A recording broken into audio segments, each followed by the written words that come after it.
Alors évidemment, pour aborder cette vidéo, il faut que vous ayez vu les vidéos précédentes de la création pour ce TP Android. On est arrivé jusqu'à maintenant à faire en sorte que notre petite application fonctionne. Donc quand on saisit un poids, alors par exemple 50, une taille 170, un âge 25, on va sélectionner femme et calculer, on obtient donc l'IMG, l'indice de masse graisseuse. Alors pour le moment, si jamais j'arrête l'application et que je la relance, donc voilà, je redémarre l'application, qu'est-ce qui se passe au niveau de l'affichage? Eh bien, on obtient un écran à nouveau vide. Alors, on va attaquer dans les vidéos suivantes tout ce qui est persistance des données, c'est-à-dire enregistrement des données. Et après, on s'amusera à faire d'autres choses sur cette application. Mais donc, dans un premier temps, l'enregistrement, on va voir trois méthodes. Soit la méthode de persistance par la sérialisation, c'est ce qu'on va voir dans cette vidéo-là, c'est-à-dire un enregistrement en local dans un fichier binaire qu'on va pouvoir récupérer la fois suivante lorsqu'on exécute l'application. On verra dans les vidéos suivantes l'enregistrement dans une base de données locale, c'est-à-dire en SQLite. Et puis on verra aussi l'enregistrement dans une base de données distante, sur un serveur distant, par exemple une base de données MySQL. Donc voyons pour cette vidéo la persistance. Mais avant de démarrer, j'aimerais apporter une petite correction à ce que j'ai fait la dernière fois. La dernière fois, j'ai mis dans MainActivity, directement dans la méthode onCreate, la création de contrôle en lui affectant une instance. Ça me plaît pas trop que ce soit là parce que je préfère toucher le moins possible au onCreate et mettre tout dans init, puisque ma méthode init contient toutes mes initialisations. Donc je vais enlever d'ici cette ligne là et je vais la placer dans mon init, donc ici tout simplement. Ok, et là je crée mon contrôle ici. Alors c'est juste, je préfère, c'est plus propre et par la suite ça sera mieux quand même que l'on ait tout au niveau du init. Alors c'est parti pour la sérialisation. Alors pour une fois je vais vous donner un code qui est déjà fait à un certain niveau parce que ça va être un peu long sinon de tout vous expliquer et de tout vous faire écrire au niveau code, donc vous n'aurez plus qu'à recopier le code. Dans un premier temps, vous voyez, j'ai rajouté outils dans mon package général, donc du coup vous avez 4 packages au lieu de 3, il y a contrôleur, modèle, vue et outils. Je vous rappelle que pour créer un package, vous faites bouton droit sur le package parent, new, et vous allez dans package tout simplement. Donc créez le package outils, et dans le package outils, pareil, vous faites bouton droit, new, classe, Java class, et vous allez créer la classe serializer. Alors je vous montre à quoi ressemble cette classe parce qu'il va falloir que vous recopiez tout simplement son code. Alors cette classe, qui est une classe abstraite qui s'appelle serializer, elle contient en fait deux méthodes statiques, donc dans lesquelles on va accéder directement par le nom de la classe, la méthode serialize et la méthode deserialize. Donc serialize va permettre de mémoriser un objet dans un fichier binaire et deserialize va permettre de récupérer cet objet. Donc recopiez bien cette méthode serialize dans un premier temps et je vous explique quand même rapidement ce qu'elle fait. Elle reçoit un nom de fichier en paramètre parce que c'est dans ce fichier de ce nom-là que sera enregistré l'objet. L'objet est reçu aussi en paramètre, celui qu'on veut serialiser. Et puis on est obligé de serialiser à partir d'un contexte. Donc le contexte, en l'occurrence, ce sera MainActivity, puisque un contexte, c'est une activity.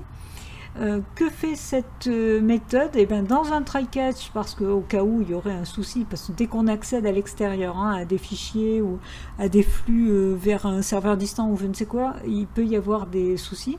Donc on met dans un try-catch pour éviter de faire planter l'application. Donc là, on déclare un fichier que l'on va ouvrir. Et puis à partir de là, on crée un flux en output stream, c'est-à-dire pour pouvoir écrire dans le fichier. Ce flux, donc on le crée à partir du fichier qui a été déclaré juste au-dessus. On va écrire grâce à ce flux l'objet reçu en paramètre. Et puis on va pousser l'information et fermer le flux. Donc là, à partir de là, notre objet va être mémorisé dans le fichier. Et puis la deuxième méthode que je vous laisse aussi récupérer en l'état, de recopier le code, elle va faire le contraire, c'est-à-dire qu'elle reçoit un fichier, le fichier dans lequel on doit récupérer l'information, hein, l'objet qui a été précédemment enregistré, et puis on travaille toujours à partir d'un contexte, on est obligé pour donc une activity pour pouvoir appeler des serialize.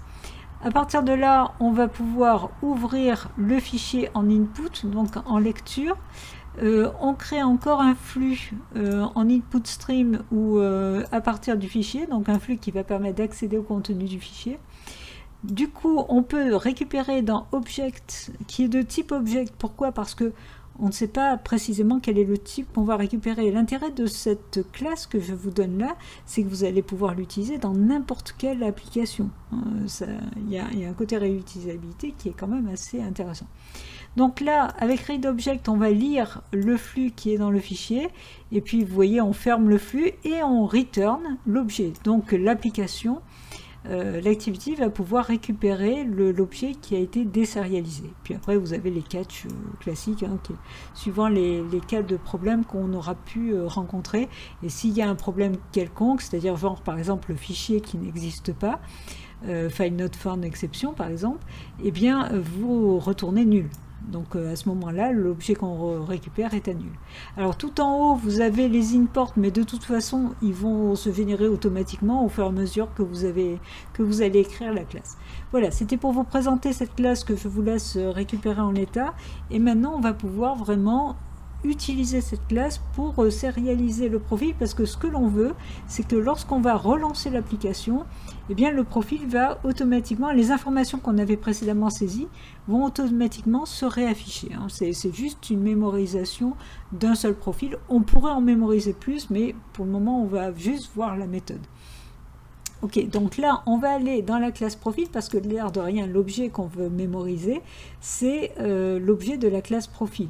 Donc, pour qu'il puisse être sérialisé, il faut lui préciser que ces objets de cette classe sont sérialisables. Et pour ça, il faut qu'elle implémente une interface qui est l'interface sérialisable. Donc, sérialisable, voilà, c'est celle-là. Il fait automatiquement l'import correspondant, donc ça c'est parfait.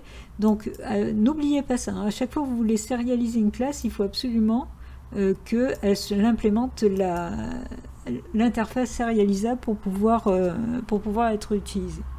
À partir de là, on va travailler dans la classe contrôle.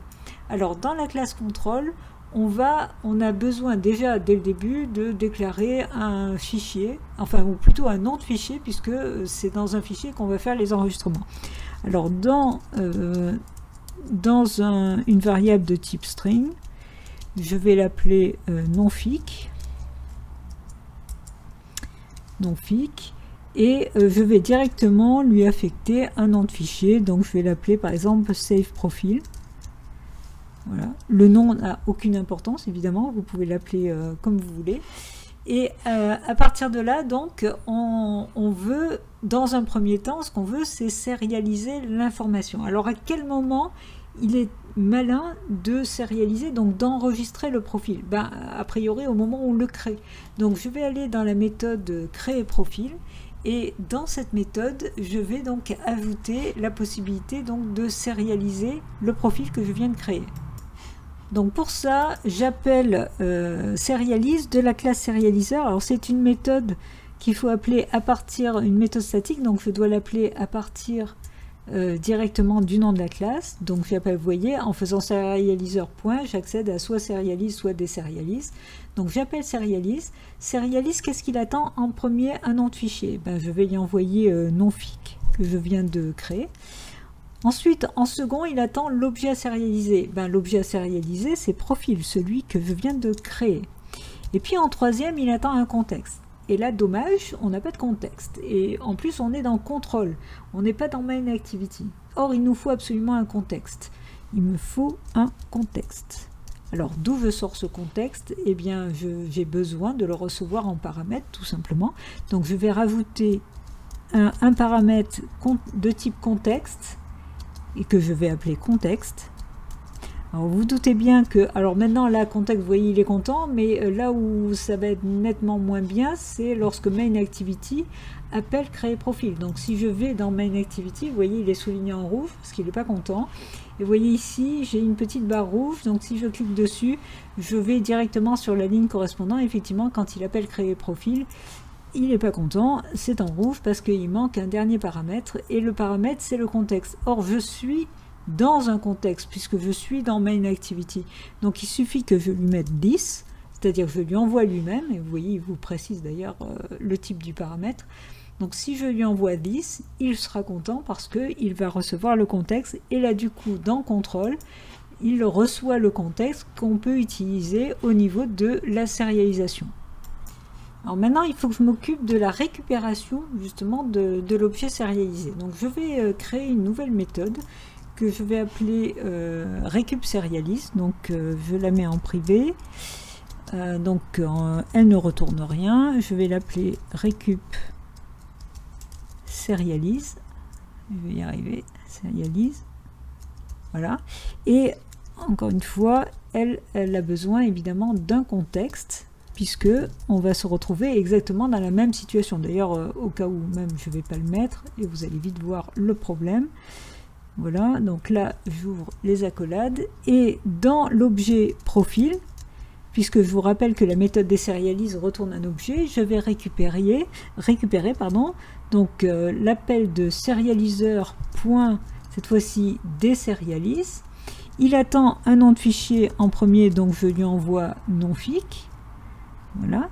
Et en second, il attend un contexte. C'est pour ça que spontanément, je l'avais mis au niveau des paramètres. Donc vous avez bien compris que là, il faut que je rajoute le contexte en paramètres. Voilà. Donc là, il me manque le point virgule. Et là, il n'est pas content. Alors pourquoi? Je mets la souris dessus. Il me dit qu'il reçoit un object et il attend un objet de type profil. Profil est de type profil, et serializer deserialize renvoie un type object. Donc ça veut dire quoi? Ça veut dire qu'il faut que je parse tout simplement. Donc on sait faire ça déjà. Entre parenthèses devant tout ça, je lui précise que je veux transtyper, je veux parser en type profil. Là, vous voyez, ce coup-ci, il est content. Donc ça se passe bien à ce niveau-là. Maintenant, il faut que je sache où j'appelle récup serialize. Alors, à quel moment je veux récupérer l'objet? Eh bien, autant le faire dès le début, au moment du démarrage de l'application. Donc, après avoir créé une instance de contrôle, puisque au démarrage de l'application, le main activity va appeler getInstance. Donc, si jamais c'est le premier appel et à ce moment-là l'instance est créée, à ce moment-là j'ai envie d'appeler récup serialize. Donc je fais récup serialize, et là vous voyez, il ne reconnaît pas. Je commence à taper récup, il me devrait marquer récup serialize, et il ne le met pas. Pourquoi? Alors pourquoi? Alors je ne sais pas si en mettant le nom entier il va m'aider, ça sera encore mieux. Récup serialize. Alors, est-ce qu'il me met un message? Non, il ne me dit pas précisément d'où vient le problème. Alors, je vais devoir vous l'expliquer. Je suis dans une méthode statique. Or, une méthode statique ne peut pas faire appel à une méthode qui est non statique, parce qu'une méthode non statique n'est accessible que par un objet de la classe. Ça veut dire quoi? Ça veut dire que mon récup serialize, il faut que je le mette en statique, pour pouvoir l'appeler directement ici. Et là, donc si je fais récup serialize, donc vous voyez là il le trouve, et bien évidemment il va falloir que je lui mette aussi un contexte. Donc on est encore dans le cas où je précise ici un contexte que je n'ai pas, donc que je dois ajouter en paramètre. Donc contexte, et je vais l'appeler donc contexte. Et évidemment, je vais me retrouver avec le même problème, c'est que le getInstance, il est appelé dans main activity, et là, il doit y avoir une erreur qui traîne quelque part, elle est ici. Donc voilà, elle est ici, soulignée en rouge, il manque le contexte, donc je lui envoie this pour qu'il soit content. Contrôle est souligné, il y a autre chose qui lui plaît pas, je redescends, regardez là ce coup-ci, il ne trouve pas de profil, il ne trouve pas nonfic. Pourquoi? Parce que je suis dans une méthode statique à portée de classe. Or, je suis en train d'utiliser des objets qui sont non statiques. Vous voyez que instance était utilisé dans une méthode statique, mais on pouvait y accéder par la classe directement. D'ailleurs, c'était même pas obligatoire de mettre contrôle devant, mais en tout cas, c'est une propriété à portée de classe qui peut être utilisée dans une méthode à portée de classe, donc statique. Or, ces deux-là, si j'essaye de les utiliser dans une méthode non statique, ça ne marche pas. Ça marchait dans une méthode statique, ça marche pas, pardon. Ça marchait dans une méthode non statique, ça, il n'y a pas de souci, mais dans l'autre sens, ça ne marche pas. Ça veut dire quoi? Ça veut dire qu'il faut que je les mette aussi en statique. De toute façon, rappelez-vous, on n'a qu'une instance de la classe contrôle à chaque fois qui crée. Donc, il n'y a aucun souci pour que les propriétés soient statiques. Et là, vous voyez, tout de suite, ça marche beaucoup mieux et ça pose aucun problème dans les méthodes qui sont non statiques, d'ailleurs. Il n'y a aucun souci à ce niveau-là. Donc là, on a résolu ces petits problèmes. Alors, au niveau du contrôleur, on est arrivé à se récupérer la bonne sérialisation. On est arrivé à trouver quel endroit on sérialise, on enregistre, ok, mais vous doutez bien que dans Main Activity, il va falloir qu'on puisse récupérer précisément le poids, la taille, l'âge et le sexe, exactement comme on avait ici getIMG, que le Main Activity est utilisé pour récupérer l'IMG, et puis le getMessage pour pouvoir récupérer le message. Il va falloir faire la même chose pour les 4 autres informations. Ça veut dire quoi? Ça veut dire que cette fois-ci en public, j'ai besoin... Alors, je voudrais juste revenir sur un petit détail que j'ai oublié, et c'est bien dommage. N'oublions pas qu'il faut avoir le réflexe d'écrire tout de suite le commentaire d'une méthode. Donc là, récupération de l'objet sérialisé. Et plus précisément, le profil. Ok, alors, ici, je vais faire les autres getters. Donc, en public, je vais déclarer en integer, qui retourne un integer, le getPoids, par exemple. Alors, attention, c'est pas juste faire return, comme j'ai fait au-dessus, return profil.getPoids, parce qu'attention, il est possible que mon profil ait récupéré nul. C'est dans le cas où rien n'était sérialisé au départ. Donc il faut commencer par faire un test sur si profil, même pas, si profil est égal à nul. Voilà. Donc s'il est égal à nul, à ce moment-là, il ne faut pas retourner un getPoids, il faut retourner directement nul. Donc là, je fais un return nul. Par contre, si profil n'est pas égal à nul, ça veut dire que je peux retourner bien le poids du profil. Donc là, je passe par l'objet profil et je retourne getPoids. Donc ça, c'est le getter sur poids. Alors, il faut faire exactement la même chose pour les 3 autres. Donc, je vais faire un copier-coller pour aller plus vite, mais c'est exactement avec la même logique. Vous voyez qu'on fait les autres getters sur taille, âge et sexe. Maintenant qu'on a ça, on va pouvoir travailler dans Main Activity. Alors, dans Main Activity, on va s'occuper de la récupération du profil, justement, de façon à, si jamais effectivement il y avait un profil qui avait été enregistré au préalable, il faut qu'on affiche les informations directement. Donc on est bien au niveau de Main Activity qui a besoin de gérer tout ce qui est affichage, puisqu'on est dans la vue. Donc je vais créer en privé une méthode qui ne retourne rien et je vais l'appeler récupProfil et qui reçoit aucun paramètre. Alors tout de suite, je vais mettre un commentaire. Donc récupération du profil s'il a été sérialisé, donc s'il y a eu un profil précédent. Et puis ce récupProfil, on va l'appeler à la fin de la méthode init. Donc je reviens à init et là je vais appeler récupProfil. Voilà. Alors, qu'est-ce que je vais faire dans ce récupProfil? Évidemment, je vais initialiser les zones d'affichage que si j'ai vraiment récupéré quelque chose. Donc il faut que je commence par faire un test sur un des get que je viens d'écrire, donc contrôle par exemple get point, hein, ça pourrait être n'importe quel autre, hein. À partir du moment où il y a un get qui est à nul, ça veut dire qu'on n'a rien récupéré. Donc je vais vérifier qu'il est bien différent de nul, et à ce moment-là, s'il est différent de nul, c'est qu'il y avait bien quelque chose d'enregistré au préalable, hein, de sérialisé. Donc je vais pouvoir le récupérer.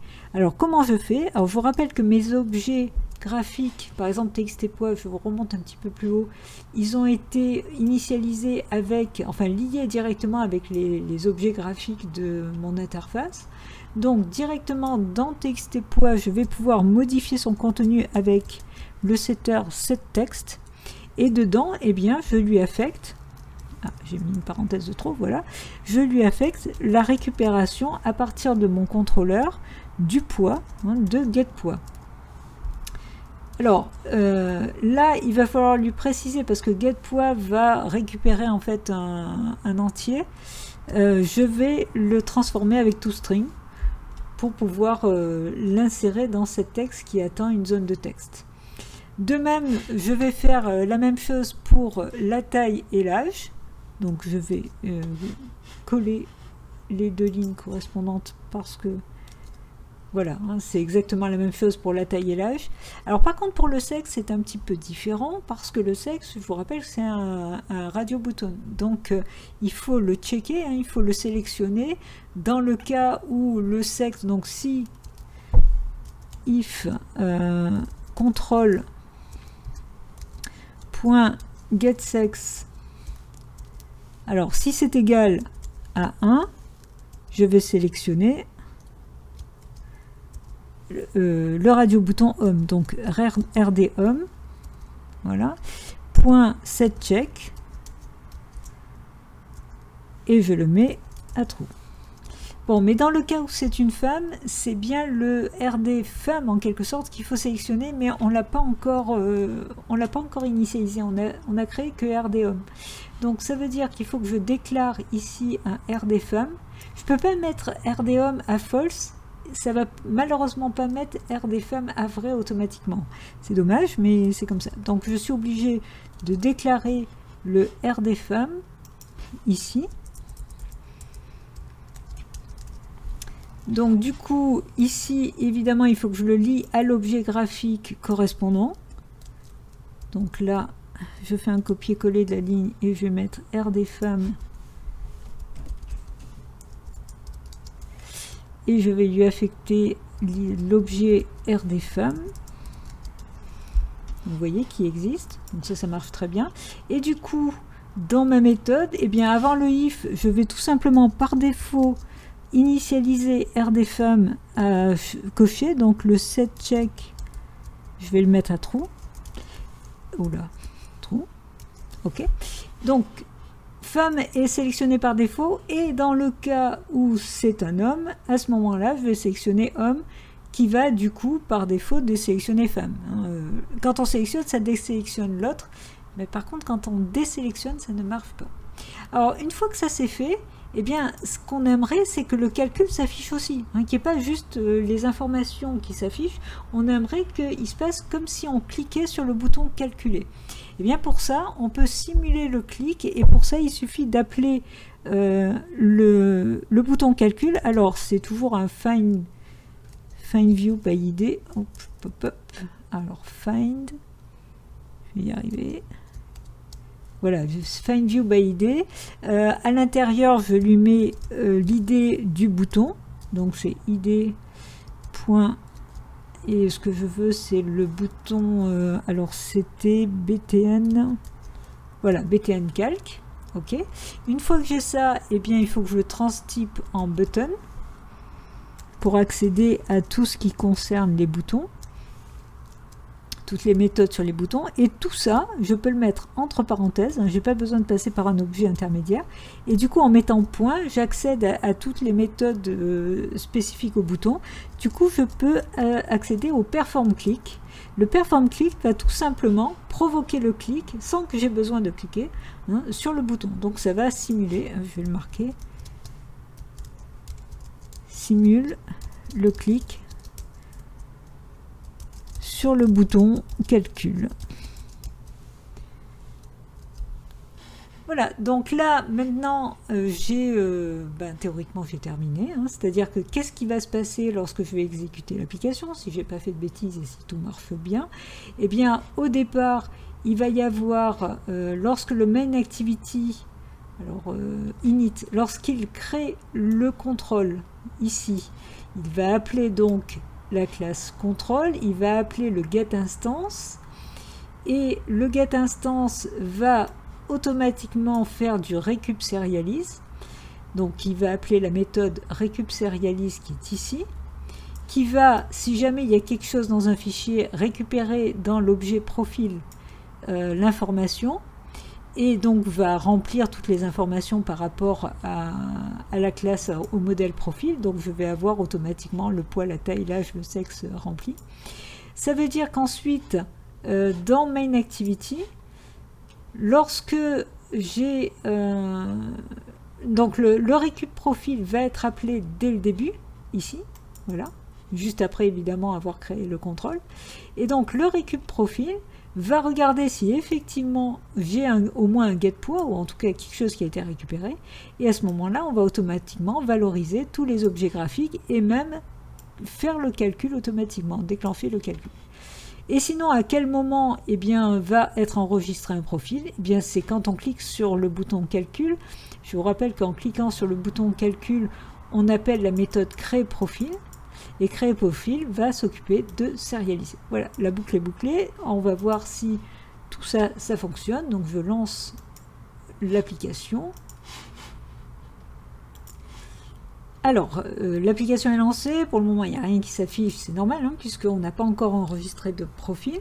Donc je vais en enregistrer un, donc je vais mettre 50, 160, âge 30, je vais prendre une femme, je vais calculer, donc il me calcule 24,9. Ok. Maintenant, je vais arrêter l'application. Alors, je vous rappelle que tout à l'heure, quand j'avais arrêté l'application et que je l'avais relancée, eh bien, on avait un écran vide qui s'affichait. Donc là, on va vérifier que ce n'est pas un écran vide, mais qu'il affiche bien des informations. Et vous voyez, ça marche. Il a bien récupéré les informations du fichier et on retrouve 50, 160, 30. Et même le calcul. Ce qui me permet, par exemple, de juste changer une valeur. Alors là, par exemple, j'ai envie de mettre au lieu de 50, j'ai envie de mettre beaucoup plus, donc genre 150.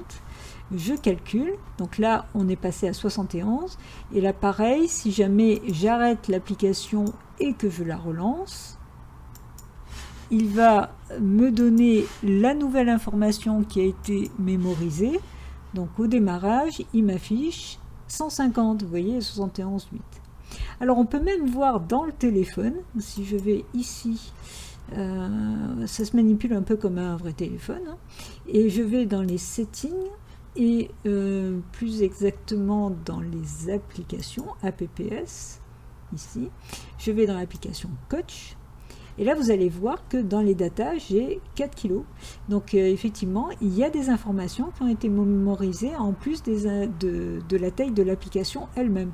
Et si je fais un clear data, et que donc j'efface, là je vais passer à 0, et que je reviens au niveau de l'application, parce que je peux la relancer ici, hein, en cliquant sur Coach, et là vous allez voir que c'est vide, rien n'a été enregistré.